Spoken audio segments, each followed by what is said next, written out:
All right, what's up, people? So I've done some further work, and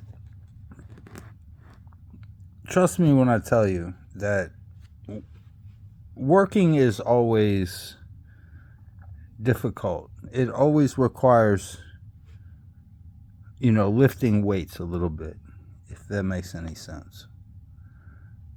So you're probably not going to be able to see this too much, but um, what I've become to understand about this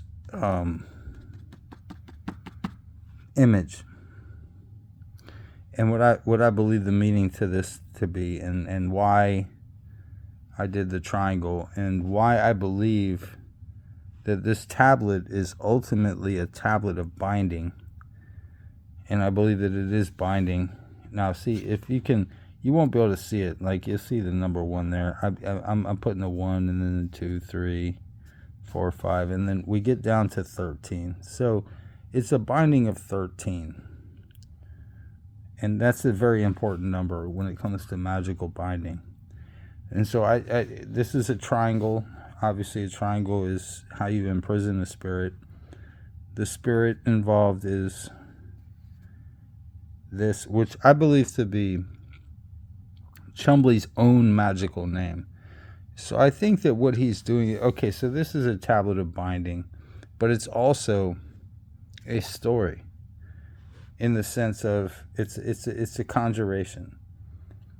So I think that Chumbley was so self-aware that what he saw was a process where, there was a split, and then there was a dual thing that came up to the top.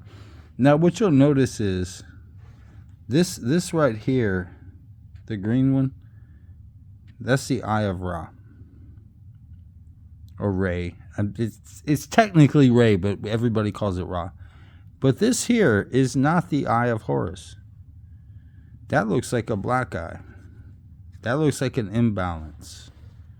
So that's trying to lead you to conclude that ultimately what's going on here, what I think is going on here, is this is a story of imbalance.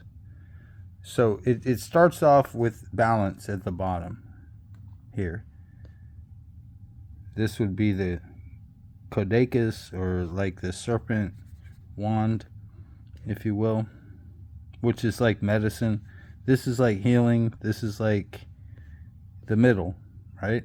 And then it splits off, and it goes in its own separate directions up to the top.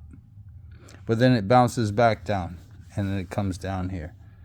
You can see, right? So what I think this is I think that this is a tablet of binding, and I believe it.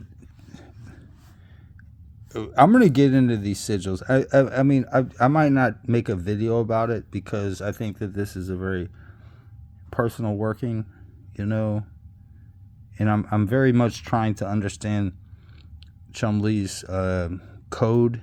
I do believe it's a code. I think that he actually has his own like secret language, because you'll notice when things change. So like if it goes from like this almost Arabic text over here, and then it gets into the almost hieroglyphic texts, then it switches back. So it gets kind of interesting. I mean, I think that there is, within this grimoire, there are clues, and I think I'm just gonna have to figure out the clues. But I do believe that Andrew Chumley bound himself into a triangle, which is for, maybe say, a demon, but not really. I mean, it you can call it what you want. But I believe that Chumley bound himself into that in this tablet of working, or for him it would be a binding, in a sense, because he was into stuff like that. And I'm not trying to disparage the brother, but you know what I'm saying. So if you look at just like the parallel mythologies, you can see it.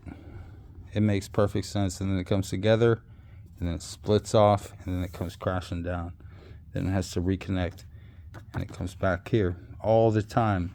And so this whole thing is making that possible. He had to bind himself in order to... I mean, this is just one plate.